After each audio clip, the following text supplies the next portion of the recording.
아직 은퇴가 멀게만 느껴질 수도 있고 당장 눈앞으로 다가온 현실일 수도 있어요. 근데 사람마다 그 느낌은 달라도 언젠가는 꼭 맞닥뜨리게 되는 단계라는 공통점은 있잖아요. 그런데 말입니다. 돈의 전문가라고 불릴 만큼 재무적으로 누구보다 똑똑하고 한치의 오차도 없이 미래를 계산해왔던 사람이 은퇴 후에 무너졌다는 얘기를 들으면 참 놀라울 수밖에 없죠.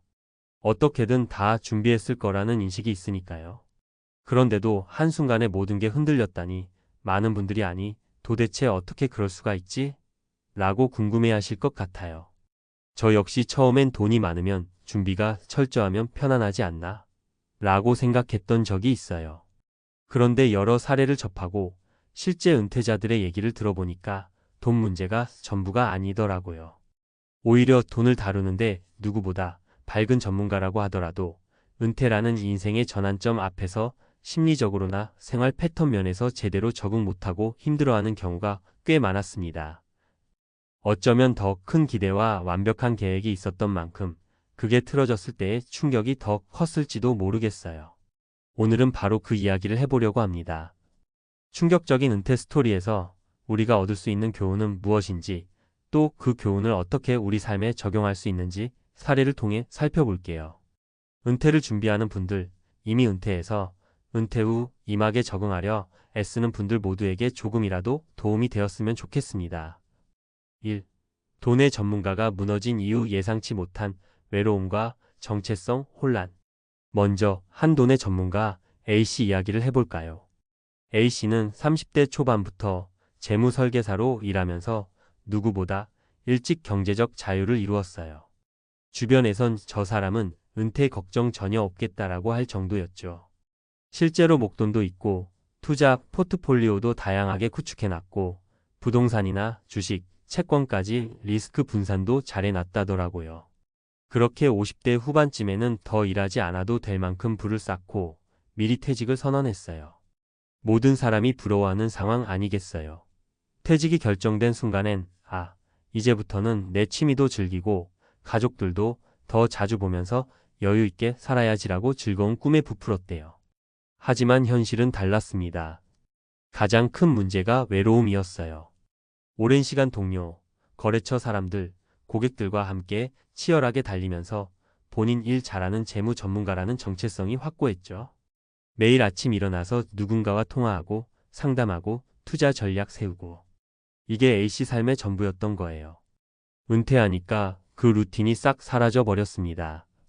통화해야 할 고객도 없고 거래처 사람들과 잡담할 일도 없어졌죠. 혼자 집에 있을 때 문득문득 찾아오는 이거 내가 지금 뭐 하는 거지? 라는 박탈감과 허무함이 A씨를 휩쓸었습니다. 가족들은 처음엔 아버지도 드디어 여유 찾으셨네 하고 좋아했지만 정작 A씨 마음속 외로움은 날로 커져갔어요. 그렇게 매일 우울한 기분에 휩싸여 있으니 사람을 만나고자 하는 의욕조차 점점 사라졌습니다. 그러다 보니 원래 즐겁게 하려던 취미생활도 흥미를 잃고 오히려 집 안에 틀어박혀 TV만 보게 됐죠. 건강에도 문제가 생기고 심리적으로도 크게 흔들렸어요. 결국엔 재정 상태는 괜찮았음에도 삶이 무너진 거예요. 돈만 있으면 충분할 거야 라고 믿었던 은퇴 전 생각이 착각이었다는 걸 A씨는 후회하며 털어놓더라고요. 이 사례에서 중요한 교훈은 뭐냐 하면 은퇴 준비는 돈만의 문제가 아니라는 것이에요. 일로 정의됐던 정체성, 일에서 어떤 사회적 교류, 하루의 리듬 자체가 확 바뀌면서 생기는 심리적 공백을 미리 인지하고 준비해야 한다는 거죠. 2. 은퇴 후 겪을 수 있는 난관, 그리고 사례 3가지. 이제 조금 더 구체적으로 은퇴 후에 사람들이 어떤 어려움을 겪는지, 그리고 어떻게 대응할 수 있는지 사례 3가지를 들어볼게요. 사례마다 상황은 다르지만 공통적으로 이 부분을 조금 더 미리 생각해 봤다면 좋았겠다 싶은 점이 있을 거예요. 사례 1. 교직 생활 30년, 퇴직 후 사서함 지키는 전직 교사 B씨. B씨는 60세에 교직 생활 30년을 마치고 정년 퇴임을 했어요. 남부럽지 않은 연금이 보장되니 돈 문제는 일단 어느 정도 해소된 상태였습니다. 근데 문제는 교사로서의 정체성이 너무 강했다는 거예요. 일찍 출근해서 아이들과 수업하고 성적 처리나 학부모 상담, 동료 교사들과 회의, B씨는 학교가 인생의 전부였죠. 퇴직하고 나니 갑자기 아침에 할 일이 없어요. 애초에 공부나 수업, 연구 외에는 취미도 없었습니다. 그래, 여행 다니면 되겠지? 하고도 생각했지만 막상 혼자 해외여행 가는 건 겁이 좀 났고, 주위 친구들은 아직 현업에 있거나 본인 사정 때문에 쉽게 같이 떠나줄 수 없었죠. 결국 B씨는 사람이 보고 싶고 바쁠 때가 그리워서 매일같이 집 앞 우체국 사서함에 편지가 왔나 확인하러 간다는 농담 섞인 하소연을 하곤 했어요. 편지라도 와야 내가 누군가와 연결되어 있다는 느낌을 받았다는 거예요. B씨가 해결책을 찾기까지는 꽤 오래 걸렸어요. 여러 사람과 상담을 거쳐 일단 비슷한 처지에 놓인 퇴직 교사들을 위한 지역 봉사단체에 가입했습니다. 거기서 초등학생 대상 무료 학습 지도도 하고 그림책 읽어주기 봉사를 시작했죠. 그러면서 조금씩 나도 여전히 누군가에게 필요한 존재라는 느낌을 회복했고, 동시에 아침에 일어날 이유도 생겼습니다.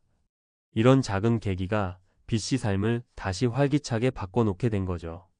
이 사례에서 보면 오랜 직장 생활로 인해 형성된 정체성을 어떻게 재설정하고 내가 사회와 연결돼 있다는 느낌을 어떻게 만들어낼지가 은퇴 준비에서 아주 중요하다는 걸 알 수 있어요. 사례, 이 건강 대수롭지 않게 여겼다가 큰 코 다친 자영업자 C씨. 두 번째 사례는 퇴직보다는 자영업을 오래 하다가 가게를 접은 C씨 이야기입니다. 사실상 은퇴 비슷하게 된 건데 C씨도 나름 저축은 해뒀어요. 그런데 가게 운영하면서 매일같이 새벽부터 일어나고 늦게 퇴근하고 건강 관리엔 별 관심을 못 기울인 채 살았어요. 업무가 고되고 시간도 없다 보니 운동은 사치라고 여겼던 거죠. 게다가 자영업자 특성상 몇 년 동안 국민연금을 소홀히 낸 적도 많았다고 해요. 그러다 가게를 그만두고 나서 몸을 좀 쉬어야겠다 싶었는데 관절 통증이며 고혈압, 당뇨 등등 여기저기서 문제가 터졌습니다. 그래서 병원비와 약값이 많이 들었어요. 물론 어느 정도 저축이 있었지만 생각보다 병원비 지출이 크게 늘어나니까 금세 금전적 압박이 왔어요. 정해진 월급이 들어오는 것도 아니고 연금도 충분치 않다 보니 불안감이 더 커졌죠. 결국 C씨는 몇 년 뒤에 내가 그때라도 체계적으로 건강 관리를 했어야 하는데 하며 후회했습니다. 요즘은 막차로라도 건강보험에 드는 방법 혹은 건강과 관련된 은퇴 후 투자 건강검진, 운동 프로그램, 식습관 개선 등을 배우면서 뒤늦게라도 관리 중이라고 하더라고요. 이 사례가 주는 교훈은 돈도 중요하지만 내 몸이 받쳐주지 않으면 아무 소용이 없다는 거예요. 은퇴 후에는 건강 문제로 인한 지출이 급격히 늘 수 있다는 점, 그리고 오래 일해서 번 돈도 병원비로 순식간에 새어나갈 수 있다는 걸 보여주죠. 미리부터 꾸준한 건강관리와 관련 보험, 국민연금 납부 등 제도적 대비를 해두는 게 현명합니다. 사례 3 모아놓은 돈은 있는데 쓰기 무서워요 라고 호소한 D씨. 마지막으로는 자산 자체는 넉넉한 편인데 막상 은퇴 후에 그 돈을 쓰지 못하고 전전긍긍하는 경우입니다. D씨는 50대 후반에 퇴사하면서 퇴직금과 여러 금융 자산으로 꽤 괜찮은 재산을 형성했어요. 문제는 이게 없으면 나중에 어떻게 살지 모르겠다라는 두려움 때문에 그 돈을 제대로 활용하지 못한다는 거예요. 본인 인생도 즐기고 배우자나 자녀와 시간도 보내야 하는데 혹시 무슨 일이 생기면 어떡하지? 하는 불안감이 커서 계속 허리띠를 졸라매는 거죠. 돈의 전문가들이 말하길 은퇴 후의 재무 계획에서 가장 중요한 것은 현실적인 지출 계획을 세우고 적절한 소비 전략을 수립하는 것이라고 해요. 너무 아껴서 스스로 삶의 질을 낮추는 건 바람직하지 않고 그렇다고 너무 흥청망청 써버리면 향후 예기치 못한 상황에 대처하기 어렵겠죠. D씨 역시 재무 설계를 다시 해서 일정 금액을 생활을 위한 안정자금으로 묶어두고 나머지는 유동성을 확보하거나 여행, 취미, 자기개발 등에 적절히 할당하기 시작했어요. 그리고 만일의 상황을 대비해 보험이나 예비 자금도 따로 마련해 놓으니 한결 마음이 편해졌다고 해요. 돈은 쓰라고 있는 거지 쌓아두기만 하면 불안만 커지잖아요. 이 사례는 심리적 불안과 막연한 두려움으로 인해 은퇴 후 삶을 즐기지 못하는 문제가 생길 수 있다는 점을 보여줍니다. 그래서 재정 설계뿐 아니라 어떻게 쓰고 어떻게 즐길지 구체적인 소비 계획과 방향도 중요하다는 걸 알 수 있어요. 3. 은퇴 후 무너지지 않기 위해 필요한 마음가짐과 준비법.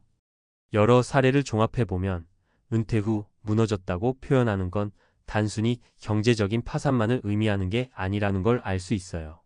정체성 상실, 심리적 외로움, 건강 문제, 불안감 등 여러 요소가 뒤섞여서 삶 전체가 흔들릴 수 있어요.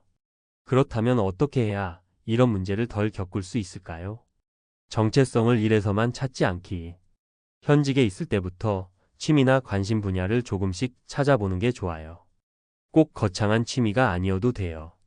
독서 모임이라든지 가벼운 운동 동호회, 봉사활동 같은 적당한 사회적 교류를 유지할 수 있는 활동이면 충분합니다. 건강은 투자이자 보험. 돈을 버느라 건강을 소홀히 하면 결국 벌어놓은 돈을 건강에 쏟아부을 수밖에 없어요. 조금이라도 일찍부터 운동습관, 정기적인 건강검진, 식습관 개선 등을 시작해두면 훗날 후회가 훨씬 줄어듭니다. 적절한 소비 전략과 재정 계획 세우기. 은퇴 후 연금이나 퇴직금, 저축, 투자, 수익 등 여러 소득원을 어떻게 조합할지 고민해야 해요. 너무 아껴만 쓰면 삶의 만족도가 낮아지고 너무 막 쓰면 금방 바닥나니 균형이 중요하죠. 필요하다면 전문가와 상의해서 매달 얼마나 어떤 항목에 지출할지 구체적인 계획을 세워보는 것도 좋아요.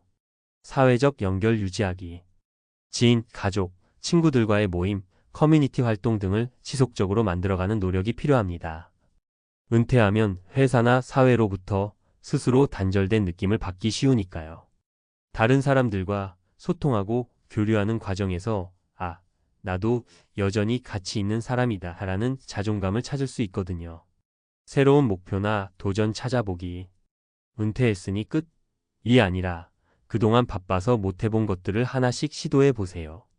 공부도 좋고 여행도 좋고 새로운 기술이나 자격증에 도전하는 것도 괜찮아요. 인생 2막, 3막을 만들어 보자는 마음가짐이 중요합니다. 4. 마치며 완벽한 은퇴 준비란 없지만 방향은 정할 수 있다. 돈의 전문가가 은퇴 후 무너졌다는 이야기가 우리에게 주는 교훈은 은퇴가 단순히 일을 그만두고 쉬는 것이 아니라 삶의 구조 자체가 바뀌는 중요한 전환점이라는 사실입니다. 돈만 믿고 이제 편하게 쉬어야지 하다가도 막상 인간관계나 건강, 정체성 같은 문제에서 큰 허점을 발견하고 고생할 수 있죠.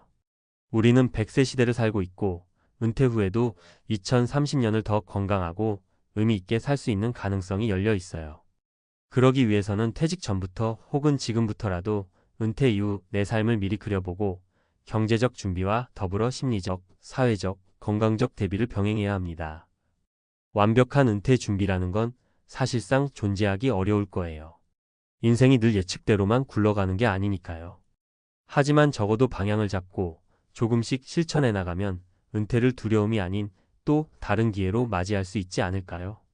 앞서 말씀드린 A씨, B씨, C씨, D씨처럼 우여곡절을 겪는 분들도 많지만 그분들 중 상당수가 뒤늦게라도 은퇴 후 인생 재설계를 통해서 자기만의 길을 찾아갑니다. 그리고 그 순간 은퇴는 더 이상 인생의 끝이 아니라 새로운 시작이 돼요. 여러분도 혹시 마음 한구석에 나중에 은퇴하면 어떡하지? 외롭지 않을까? 돈이 모자라진 않을까? 혹은 모아놨는데 써도 될까? 라는 불안을 갖고 계신다면 지금부터라도 천천히 준비해 보세요. 첫 걸음은 아주 작은 것부터 시작해도 괜찮습니다. 걷기 운동을 시작하든 취미 동호회에 나가보든 아니면 재무 전문가를 만나 인생 설계를 해보든 말이죠. 분명한 건 미리 준비하고 마음먹으면 은퇴 후에도 충분히 행복할 수 있다는 거예요. 아무리 탄탄한 경제적 기반을 갖춘 사람도 혹은 직장에서만 오래 매달려온 사람이라도 은퇴라는 전환점을 어떻게 받아들이고 맞이하느냐에 따라 후반부 인생이 완전히 달라진다는 점.